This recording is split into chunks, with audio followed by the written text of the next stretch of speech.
सोच के देखिए, क्या कोई राज इतना ताकतवर हो सकता है कि वो एक दशक यानी 10 साल से भी ज्यादा सिर्फ बदला लेने का इंतजार करे। आज हम एक ऐसी ही भूतियावाड़ी और इसकी दीवारों में दफन एक खौफनाक राज से पर्दा उठाएंगे। ये जो पंक्तियां हैं ना, इन्हें दिमाग में रखिएगा जैसे जैसे कहानी आगे बढ़ेगी, क्योंकि यही उस राज और उस पुरानी दुश्मनी की चाबी है जिसने इस वाड़ी को बरसों से जकड़ रखा है। तो हमारी कहानी शुरू होती है एक गांव की रात से।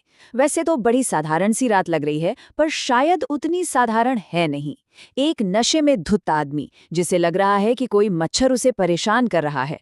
उसे क्या पता कि उस रात अंधेरे में मच्छर से कहीं ज्यादा खतरनाक चीजें छिपी हैं। लेकिन वो कोई मच्छर नहीं था। जैसे ही उसने आंखें खोली, सामने जो मंजर था उसे देखकर उसकी रूह कांप गई। ठीक उसके ऊपर हवा में तैरती हुई एक किन्नर की आत्मा, और उसके चेहरे पर एक ऐसी मुस्कान जो सीधा दिल में डर पैदा कर दे।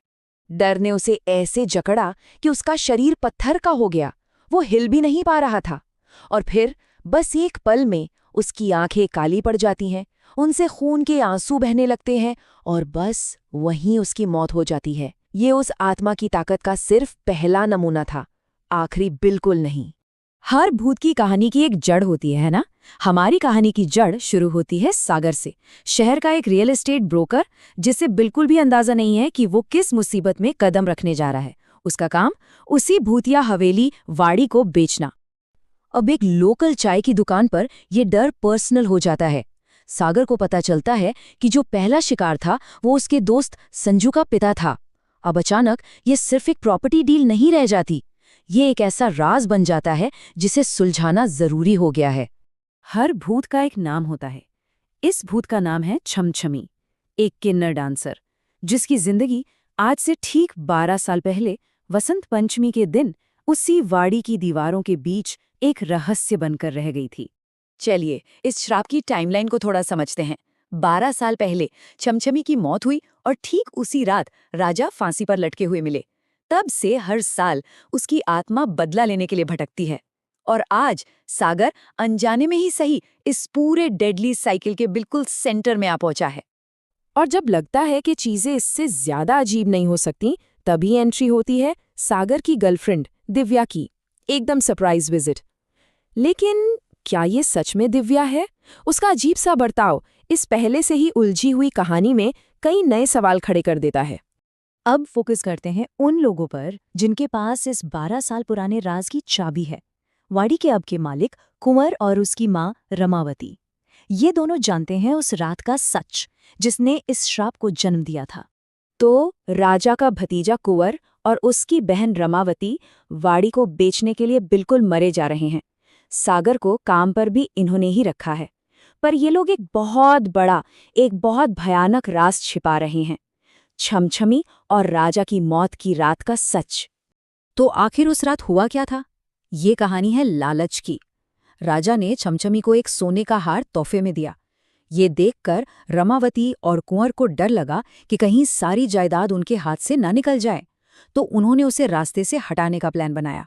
उन्होंने छमछमी को पकड़ा और जबरदस्ती उसके गले में जहर उतार दिया। लेकिन राजा ने उन्हें रंगे हाथों पकड़ लिया, और इससे पहले कि राजा इंसाफ की मांग करता, कुंवर ने उसका भी गला घोंटकर उसे मार डाला। और अब कहानी अपने क्लाइमैक्स पर पहुंचती है। वसंत पंचमी की रात, उन कत्लों की बरसी। हवेली को पाक करने के लिए एक हवन रखा जाता है, पर इस हवन से शुद्धि नहीं बल्कि बदले की आग और भड़कने वाली थी। हवन के ठीक बीच में दिव्या का रूप बदल जाता है। वो पंडित पर हमला कर देती है। अब पोजेशन पूरा हो चुका था।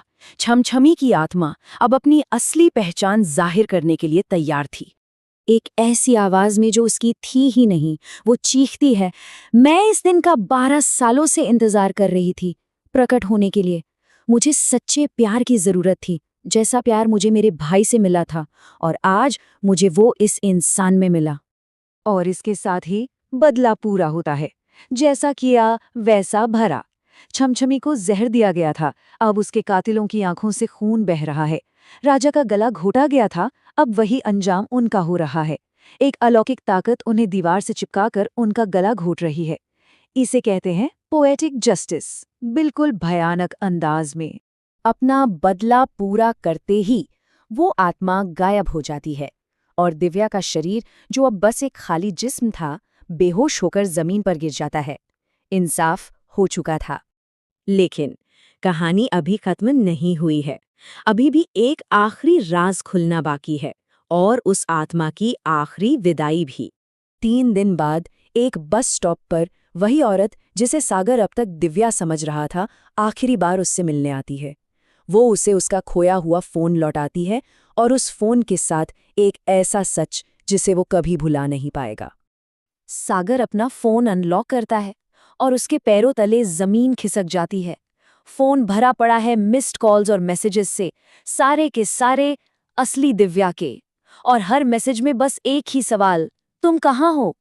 तो सवाल ये है कि अगर असली दिव्या उसके साथ थी ही नहीं, तो फिर इतने दिनों से सागर के साथ आखिर था कौन? वो थी छमछमी की आत्मा। उसने असली दिव्या के लिए सागर के सच्चे प्यार को एक जरिया बनाया, एक चैनल, जिससे वो एक शारीरिक रूप ले सकी, एक ऐसा जिस्म जिसके जरिए वो आखिरकार अपना बदला ले पाए। और ठीक उसी मोमेंट वहां पहुंचती है असली दिव्या, गुस्से में, परेशान, ये जानने के लिए कि आखिर सागर 3 दिन से था कहाँ। और इस सुपरनैचुरल ड्रामे का एंड होता है एक ह्यूमन ड्रामे से, एक जोरदार थप्पड़ के साथ। दूर सुबह की रोशनी में अब वो वाड़ी शांत खड़ी है। अब वहां कोई बेचैनी नहीं, सिर्फ सुकून है। श्राप आखिरकार टूट चुका है।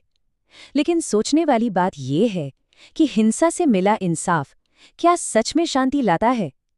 ये एक ऐसा सवाल है जिसका जवाब शायद सिर्फ उस वाड़ी की दीवारें ही दे सकती हैं।